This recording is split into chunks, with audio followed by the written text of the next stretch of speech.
Senhor uma vez mais? Amém? Eu estou alegre e grato a Deus. Estou na casa onde trabalho, onde congrego. Estou na companhia dos meus pastores, dos meus amigos, dos meus irmãos. Vem cá, Davi. Esse menino aqui é o Davi. Ele congrega aqui, seus pais são meus amigos. E ele ora muito por mim, sempre orou por mim. E quando eu estava no hospital, ele disse para os pais: papai e mamãe, nós temos que comprar uma gravata nova, porque o pastor Lucier vai precisar para pregar nos Gideões próximo ano.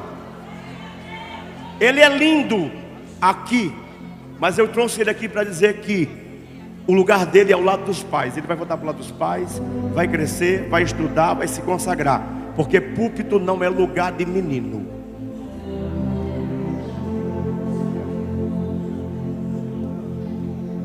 Filipenses capítulo 1, quem pode ficar de pé para ler a Bíblia diz amém. Filipenses capítulo 1, versículo de número 6. Enquanto você localiza o texto, pastor Zilmar, pastor Adriano, pastor Jairo, pastor Silas.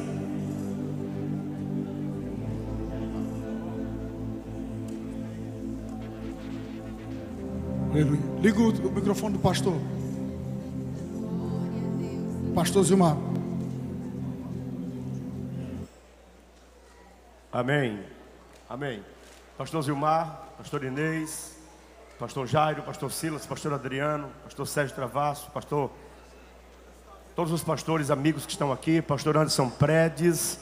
Um abraço também especial para um amigo particular, pessoal, pastor Fábio Pimenta lá no Paraná, e pastor Celso Godoy lá em Araranguá. Deus abençoe. Estou na companhia da minha esposa. Ano passado ela estava aqui nessa mesma data chorando pela minha vida, né? E eu tenho o privilégio de poder repetir o que já disse outras vezes quando estou com você. Quando perguntaram a Winston Churchill o que ele gostaria de fazer se ele tivesse que começar tudo de novo, ele foi o mais bem brilhante estadista inglês. Ele disse: eu casaria com a mesma mulher, depois o resto eu escolheria. Declaradamente não existe reencarnação, mas se existisse, eu casaria com você em todas as encarnações possíveis. Você é um espetáculo. Aos alunos da ETECAM, cadê os alunos da ETECAM? Olha lá, glória a Deus. Pessoal da mocidade aqui, cadê? Amém? Amém. Irmão, tem muita gente orando, vai dar certo. Quem achou Filipenses capítulo 1, versículo 6, diz amém. Tendo por certo isto mesmo, que aquele que em vós começou a boa obra, ele a aperfeiçoará até o dia de Cristo Jesus. Quem crê diz amém. Amém. Repita comigo o tema da mensagem antes de sentar. Primeiro você começa, depois você melhora. Pode sentar-se. Pastor Valdir, Deus abençoe. Queridos, o meu anseio profundo nessa noite é o desejo de, na medida do tempo que me foi dado, resumir, sintetizar a história e a caminhada do povo de Deus. Caminhada esta que vai forjar a sua identidade sacerdotal. O anseio de Deus sempre foi e sempre será que a sua igreja e o seu povo seja testemunha para as nações. Eu não consigo por si só resumir a história da igreja nem do povo de Deus. Para tanto, eu me aproprio das palavras de um historiador da igreja polonês chamado Jaroslav Pelikan. Ele disse que a igreja primitiva era um grupo de homens simples, iletrados, semi-analfabetos, marginais dentro de um império opositor e cruel. Mas esses homens eram movidos por uma convicção profunda, não de um cadáver, mas de um Cristo vivo e ressurreto. Quando este evangelho chega em Roma, ele vira uma instituição. Quando ele chega na Europa, ele vira uma cultura. Quando ele chega na América Latina, ele vira um negócio. Quando ele chega no Brasil, esse historiador, no alto da sua idade, disse que nós não sabemos no que isso ainda se transformou. Isso retrata aquilo que Paulo, na sua capacidade profunda de prever todo o distanciamento que acompanharia a igreja dos princípios da palavra de Deus, diz: ainda que eu mesmo, ou um anjo, desça do céu e vos pregue outro evangelho, além do que eu já tenho pregado, seja este anátema. Paulo está falando da desconstrução do legítimo e autêntico evangelho. E o título que eu propus aqui, primeiro você começa, depois você melhora. Ele tem uma intenção crítica de desconstruir toda uma tentativa de psicologizar o evangelho. Evangelho não é psicologia, evangelho não é manipulação das emoções alheias. Evangelho é uma rota de morte para que a vida de Deus brote em mim. Os estudiosos da Bíblia, quando vão resumir e sintetizar tudo que eu estou tentando dizer, eles se apropriam de Filipenses capítulo 2. A escritura diz que ele, sendo em forma de Deus, não teve por usurpação ser igual a Deus, antes sujeitou-se à morte e morte de cruz, pelo que Deus o Pai lhe deu um nome que está acima de todo nome,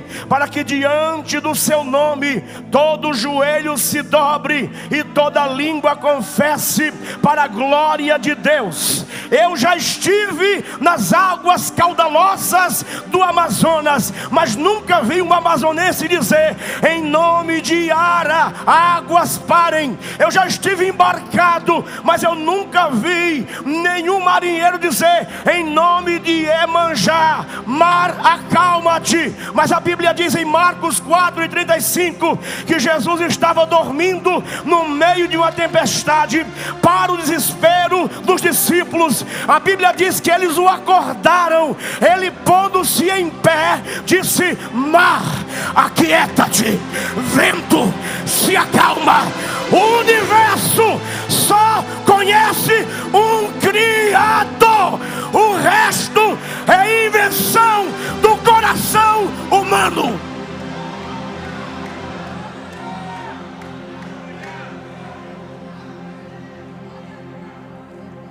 A história da teologia vai definir a vida de Cristo em dois momentos: o momento da sua humilhação, a sua kenosis, o seu esvaziamento, e o período da sua exaltação.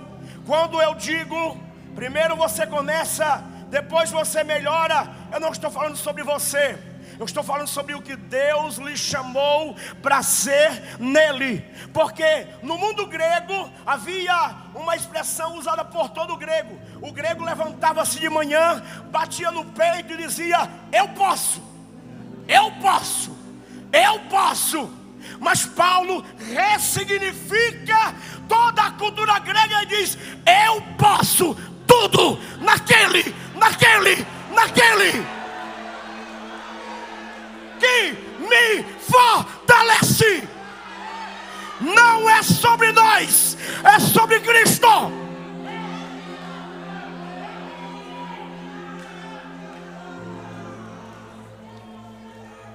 Jesus encerra essa lição gloriosa, nos ensinando que o Filho do Homem não veio para ser servido, mas para servir. Quando você pega toda a tentativa de Paulo de resumir essa frase aqui, ele está pensando em três personagens centrais da fé judaica. Ele está pensando em Abrão. A escritura diz que Deus vai formar um povo, uma nação, e dessa nação virá o Messias. Deus chega para um homem que é pagão. O nome dele não é Abraão, é Abrão. E Deus diz para ele: Abrão, sai da tua terra, do meio da tua parentela, e vai para uma terra que eu te mostrarei. Sair é lerrar. Deus está negociando com Abraão. Quem está negociando com Abraão é Deus. Deus está dizendo: se você ficar, é só Abraão, pai de muitos. Se sair, vira Abraão, pai de multidões. Se ficar, vai ser sacerdote pagão, igual o seu pai. Se sair, vira Abraão, pai da fé. Se ficar, vai herdar umas poucas herdades que o seu pai deixou. Se sair, eu te abençoarei. Abençoarei os que te abençoarem, e amaldiçoarei os que te amaldiçoarem. Se você ficar, vai gerar filhos e vai ser um líder tribal. E se sair, eu farei a tua descendência numerosa como a areia que está na praia, e como as estrelas que enchem os céus. Você pode pensar: isso não tem nada a ver comigo. Tem. Há 3 anos atrás, eu fui buscar a minha esposa lá na livraria catarinense. Período de pandemia, a gente não podia pregar. Ela foi trabalhar para me ajudar. E sabe o que aconteceu? Eu parei na sinaleira, mais ou menos uns 100 metros, 200 metros dentro do shopping. E eu olhei e tinha um rapaz jogando bolinhas para cima, mal vestido, tatuado. E o Senhor, o mesmo que me arrancou do ateísmo e da militância marxista, disse: pegue tudo que tem no bolso e dá para o meu servo. Eu olhei assim e disse: não tem cara de servo. E o Senhor disse: porque não é seu, é meu.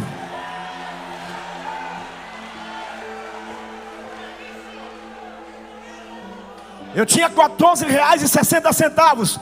11h30 da noite. Eu deixei o vidro cerrado, pastor André, porque estava com medo. Quando eu tirei, ele segurou minha mão e disse em espanhol: que o Deus de Abraão, de Isaque e de Jacó, que é o Deus dos meus pais lá na Argentina, e é o Deus dos teus pais no interior da Paraíba. Quem disse a ele que os meus descendentes são judeus? O Deus de Abraão.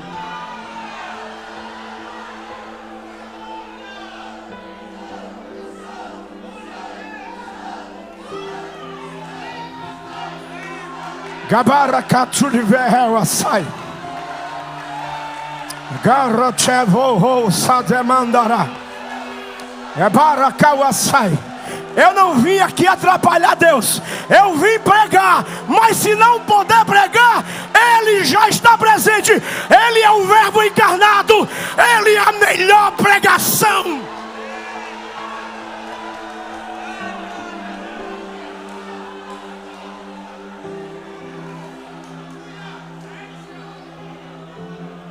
Tudo isto começa lá no jardim. Primeiramente nós temos um jardim visitado.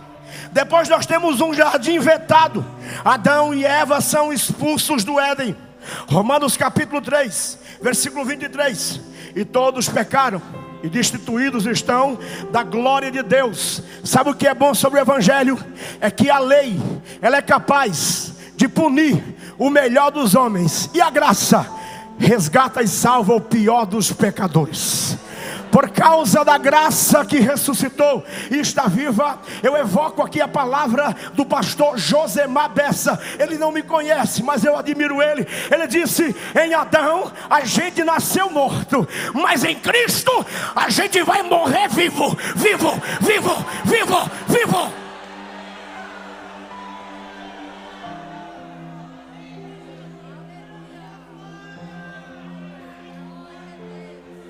Moisés é chamado para conduzir o povo para fora do cativeiro egípcio de Israel. Abraão é chamado para sair de Uz. E os profetas, um a um, são chamados para denunciar a apostasia que marcará não somente o sacerdócio de Israel. E ele vai se encerrar em Malaquias. Se você acha que eu estou brincando, a Escritura diz que houve 400 anos de silêncio profético. E esse silêncio entre Malaquias e o Novo Testamento é quebrado por um outro profeta, esquisitão, esquisitão. O nome dele é João Batista. E sabe o que ele diz? Eis aí o Cordeiro de Deus que tira o pecado do mundo. Eu tenho uma palavra àqueles que perseguem os legítimos pregadores do Evangelho. Calaram Paulo, mas Deus está levantando João.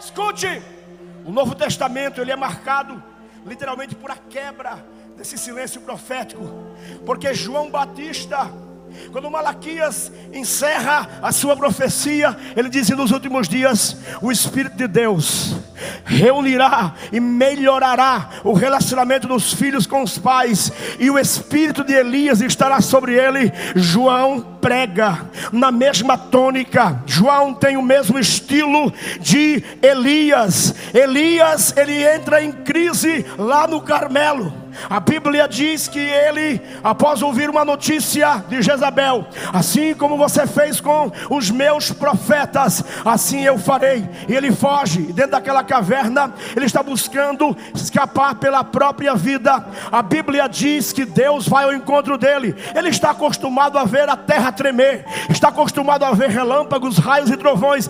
Quando Deus usa esses elementos comuns, ele não reage, mas a Bíblia diz que há um sussurro suave. Sabe, eu não posso deixar de aplicar isso aqui. Eu estou aqui, mas para mim eu não sou apenas pregador. Isso aqui é uma grande sala de aula. Eu não vou perder a oportunidade de jeito nenhum. Tem gente que se impressiona com trovão. Eu me impressiono é com o sussurro do Espírito.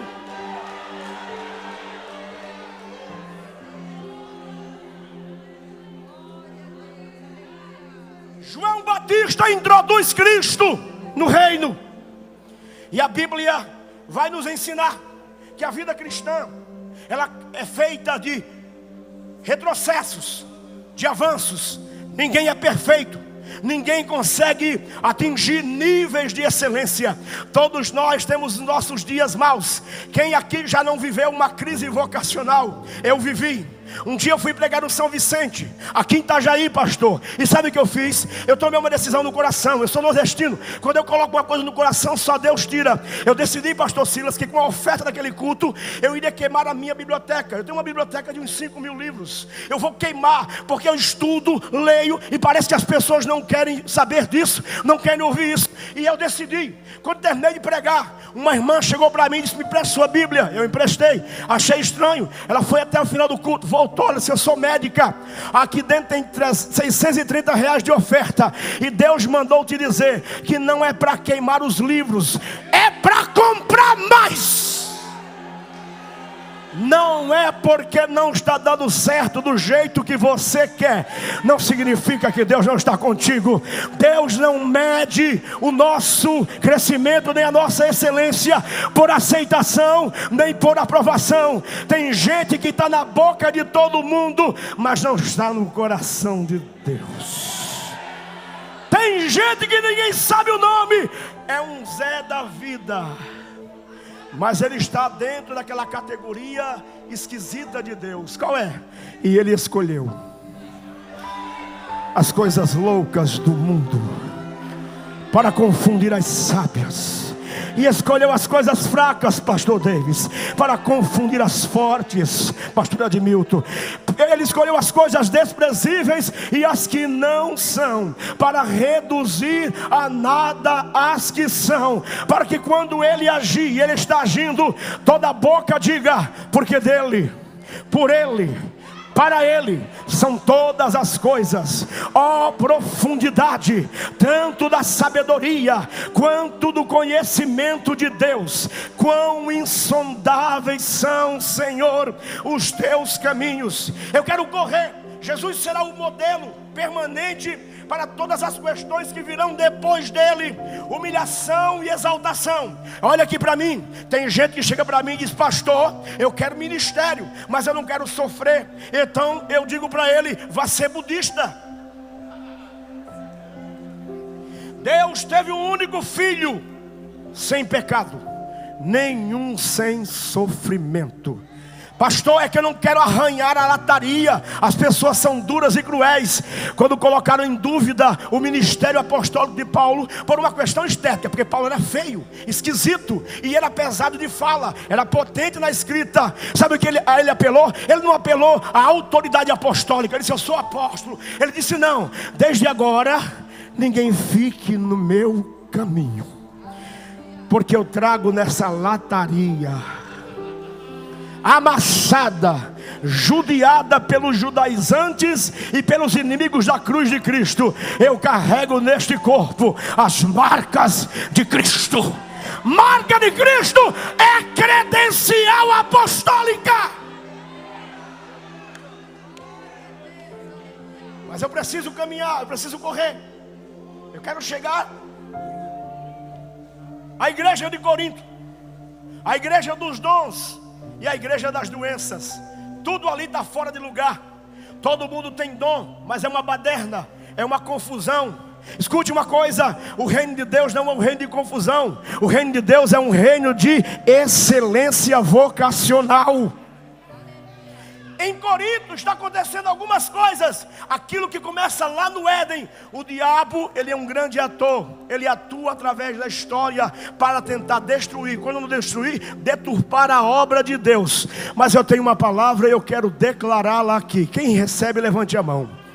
Sobre a igreja repousa duas promessas. Uma de natureza interna: aquele que começou a boa obra, Ele é poderoso para concluí-la até o dia de Cristo Jesus. Pastor, e a externa? As portas do inferno nunca prevalecerão contra a igreja do Deus vivo. Deus não ama a igreja pelo que ela é. Deus ama a igreja pelo que Ele pretende torná-la. Estou ataviando-a como uma noiva adereçada para encontrar-se com o noivo. Fique tranquilo, o cinzel da graça não para de trabalhar, e ele está em ação nesta noite, neste lugar. E Deus quebra o nosso orgulho pessoal. Quebra. Eu não pretendia falar nada disso, já estou fora do esboço. Quando eu aceitei Jesus, Deus, o Senhor me arrancou do ateísmo. Eu me achava a bala que matou John Kennedy. Ateu. No meu primeiro ano de crente, eu li, nos meus primeiros 10 anos de crente, eu li uns 1.500 livros. Eu achava que se eu morresse não tinha esperança para a igreja na minha cidade. Até que um dia Deus resolveu marcar um encontro com a minha vida. E sabe o que Ele fez, pastor? Ele mandou eu para um culto que tinha um pastor doido pregando. A gente precisa se encontrar com os doidos algumas vezes. Eu entrei, era uma igreja rica, elitizada. Eu entrei e de repente ele sentou-se no púlpito. E ele, com nordestinês rasgado, ele disse: meu Deus, eu acho que eu errei de porta. Eu acho que eu entrei no cemitério. Eu olhei e falei: credo, eu fujo dos doidos e esses doidos me perseguem. Daqui a pouco ele disse: meu Deus, que catinga de gente morta. Eu falei: o que esse maluco vai falar quando pegar o microfone? Quando passaram para ele, já passaram assim. E ele pegou e disse: boa noite, seus crentes snobs. Eu não vim pregar para vocês, vim pregar só para aquele cabra feio ali. E apontou na minha direção. Como eu nunca me achei feio, eu olhei para trás. Ele disse: é com você mesmo, seu arrogante, seu soberbo. Tu é tão ruim, miserável, que hoje é o teu aniversário e nem tua mãe se lembrou.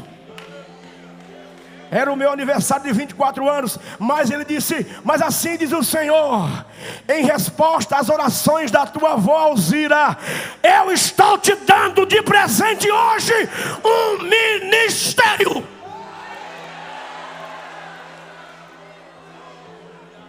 E sabe do que isso veio resultar? Ele me mandou. Eu cheguei há 21 anos atrás aqui, eu e o Linilton Matias, pastor do Haiti. Chegamos juntos de moto, numa 125, com a cara e com a coragem. Os meus amigos de ateísmo diziam: o espírito de Che Guevara está sobre ele, tentando dar a volta na América. Não, eu estava debaixo da orientação de Deus. E eu tenho a autoridade de Deus para dizer: quem obedece a Deus prospera. Quem obedece a Deus chega aonde não chegaria sozinho. Maldito o homem que põe a confiança no braço da sua carne. Que nesta noite toda alma seja tomada de um temor profundo e você possa dizer: não eu, mas Ele. Que Ele cresça, que Ele cresça, que Ele cresça, que Ele cresça. Mas eu amo as epístolas de Paulo, e Paulo está resumindo a história do povo de Israel. Paulo está resumindo 5.000 anos de história. Mas Paulo não é o tipo de líder que não tem fraquezas. 2 Coríntios capítulo 1, versículo 8, ele disse: não quero, irmãos, que ignoreis a tão grande e tamanha angústia, tilipsis em grego, um estado de perturbação mental, um estado de angústia. Não quero, irmãos, que ignoreis a tão grande e tamanha angústia que nos sobreveio na Ásia. Tamanha foi que até da vida nos desesperamos. Mas foi bom que fosse assim, para que não confiássemos em nós mesmos, mas em Deus, que até dos mortos ressuscita. Aqui tem 236 páginas de documentos, avaliada por uma junta de 6 médicos. Eu não tenho problema de saúde, nunca tive. Antes de eu parar no hospital ano passado, nessa mesma data, eu caminhava 8 quilômetros. Hoje eu caminho 15 quilômetros de segunda a sexta. Mas não emagrece. Não é sobre emagrecer, é sobre ter qualidade de vida. Quem tem promessa precisa ficar vivo para que elas se cumpram. Mas eu fui fazer uma coisa perigosa. E o que foi, pastor? Eu fui orar. Orar é uma coisa perigosa. Eu estava orando de madrugada, 3:30 da manhã, na minha casa. A esposa estava dormindo. E o Senhor disse: a partir de hoje, você vai orar no templo sede, das 11 à 1 da manhã, pelo tempo que eu lhe mandar. Eu falei: Senhor, levanta alguém para orar comigo. Não é que me ligou no outro dia um advogado alemão com TDAH, ele deve estar por aqui, Romão. Ele disse: pastor, Deus falou comigo que mandou o senhor orar, e mandou orar com o senhor. A gente começa quando? Hoje. 183 noites seguidas, orando aqui e ali. Ninguém sabia, ele não sabia, mas eu ia orar e Deus dizia para mim: eu vou permitir você passar pela morte. Eu tive visões com o caixão da ETECAM, a bandeira, e eu morto. Eu estava nas mesas com a minha esposa, e eu amo a minha família. Para mim, o melhor lugar de culto é na mesa. Salomão é sábio demais. Ele disse: vai, come gostosamente a tua comida, goza a vida com a mulher que tu amas, porque esta é a tua porção debaixo do sol. E eu estava ali, mas Deus disse: não conte nada para ela. Dani, não tem segredos entre eu e Dani. Inclusive ela sabe todas as minhas senhas. Ela sabe quem eu sou, aonde eu estou e para onde eu vou. Mas Deus disse: não conte para ela. E eu fiquei em silêncio. Eu ia pregar em alguns lugares, e Deus levantava sempre uma irmã do círculo de oração e dizia: pastor, que culto abençoado, mas eu acabei de ter uma visão com o senhor morto. Eu falei: fica tranquilo, eu sei o que é, fica em paz. E eu fui pregar uma semana antes, lá no pastor Mário, em Atalanta, um seminário. Sexta à noite, sábado de manhã, sábado à tarde, sábado à noite, domingo de manhã, domingo de tarde, domingo à noite, debaixo de uma tenda. Faltou energia para encerrar o seminário. Deus tomou aquele alemão, vermelhou e disse: